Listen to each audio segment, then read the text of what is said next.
Pet പാലൂട്ടിയ സ്വന്തം ഉമ്മയെ തന്നെ മക്കൾ കൊലപ്പെടുത്തുന്ന കാലത്താണ് നമ്മളിപ്പോൾ ജീവിച്ചു കൊണ്ടിരിക്കുന്നത്. ഇതുപോലുള്ള വാർത്തകൾ കേട്ടാണ് ഇപ്പോൾ ഓരോ ദിവസവും മലയാളികൾ ഉണർന്നു വരുന്നത്. ഇത്രയേറെ അധംപതിച്ച രീതിയിലേക്ക് എങ്ങനെയാണ് നമ്മുടെ കേരളം മാറിപ്പോകുന്നത്? മയക്കുമരുന്നിൻ്റെ അതീവ ഗുരുതര ഉപയോഗം തന്നെയാണ് ഇതിന് പ്രധാനമായ കാരണമായിട്ടുള്ളത്. ഈയിടയ്ക്ക് താമരശ്ശേരിയിൽ ആഷിഖ് 25 വയസ്സുകാരൻ സ്വന്തം ഉമ്മയായ സുബൈദയെ ദാരുണമായി വെട്ടിക്കൊലപ്പെടുത്തിയ വാർത്തയും നമ്മൾ ഞെട്ടലോടുകൂടിയാണ് കേട്ടത്. അതും ബ്രെയിൻ ട്യൂമർ ബാധിച്ച് അവശനിലയിൽ കഴിയുന്ന സുബൈദ എന്ന ഉമ്മാക്ക് ഒന്നുറക്കെ കരയാനോ എഴുന്നേറ്റ് മാറാനോ കഴിയാത്ത തരത്തിൽ ഉമ്മ അവശനിലയിൽ കിടക്കുമ്പോഴാണ് മകൻ യാതൊരു മനസാക്ഷിയുമില്ലാതെ അത്തരം പ്രവൃത്തി ചെയ്തത്. കൂടാതെ ഇത്തരത്തിൽ ഏതു മനസ്സിനെയും വേദനിപ്പിക്കുന്ന തരത്തിലുള്ള വാർത്തകൾ ദൈനംദിനം മുന്നോട്ട് വരുന്നു എന്നുള്ളത് വളരെ ഞെട്ടൽ ഉളവാക്കുന്ന കാര്യം തന്നെയാണ്.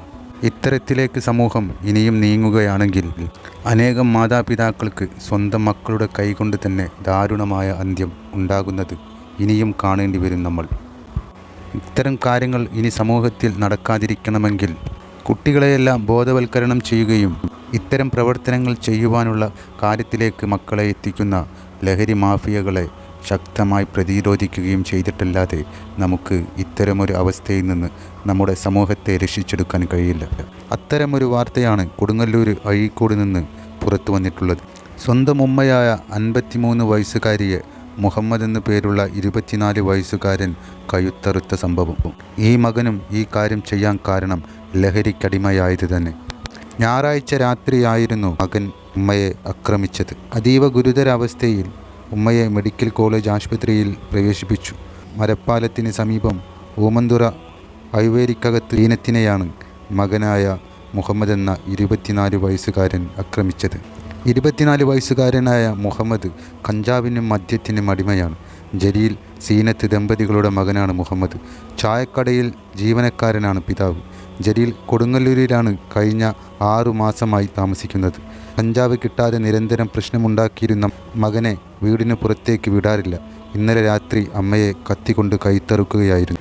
രക്തം വാർന്ന നിലയിൽ അമ്മ നിലവിളിച്ചു. നാട്ടുകാരുടെ സഹായത്തോടെ എറണാകുളം ജനറൽ ആശുപത്രിയിലെത്തിച്ചു. ആരോഗ്യം വഷളായതോടെ വിദഗ്ധ ചികിത്സക്കായി കോട്ടയം മെഡിക്കൽ കോളേജിലേക്ക് മാറ്റി.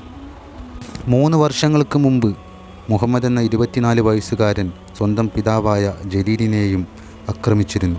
+2 വരെ പഠിച്ച മകൻ ലഹരി ഉപയോഗത്തിലേക്ക് തിരിഞ്ഞു. ലഹരിക്ക് കീഴടങ്ങിയതോടെ മകനെ നിയന്ത്രിക്കാൻ ഉമ്മയും ഉപ്പയും പാടുപെട്ടു. ഇതിനിടെയാണ് ഉമ്മയുടെ മുടി കുത്തിപ്പിടിച്ച് കത്തിക്കൊണ്ട് കഴുത്തറുത്തത്. മുഹമ്മദിനെ കൊടുങ്ങല്ലൂർ പോലീസ് അറസ്റ്റ് ചെയ്ത് കോടതിയിൽ ഹാജരാക്കിയ ശേഷം ലഹരി വിമുക്ത കേന്ദ്രത്തിലേക്ക് മാറ്റും. ഇവിടെയെല്ലാം വില്ലനാകുന്നത് ലഹരിയാണ്. മക്കളിൽ മാതൃസ്നേഹത്തെയും സഹോദര ബന്ധത്തെയുമെല്ലാം നശിപ്പിച്ചു കളയുന്ന തരത്തിലേക്കുള്ള ലഹരിക്കാണ് ഇപ്പോൾ ഓരോ കുട്ടികളും അടിമപ്പെട്ടിരിക്കുന്നത്. ഇത് ഉപയോഗിച്ച് കഴിഞ്ഞാൽ പിന്നെ ഉമ്മയെയും പെങ്ങളെയും കുടുംബത്തെയൊന്നും മനസ്സിലാക്കാൻ കഴിയാത്ത തരത്തിലേക്ക് ഇവർ മാറും. ഇതിൽ നിന്ന് ഇവർക്കൊരു മോചനം ലഭിക്കണമെങ്കിൽ അനധികൃതമായി നടന്നുവരുന്ന ലഹരി മാഫിയക്കെതിരെ ശക്തമായ അന്വേഷണം ഉണ്ടാകുക തന്നെ വേണം. അല്ലെങ്കിൽ സമൂഹത്തിൽ ഇത്തരം ദാരുണമായ സംഭവങ്ങൾ നിരന്തരം കേൾക്കേണ്ട ഇടയാകും അത് നമുക്ക് വരുത്തുക.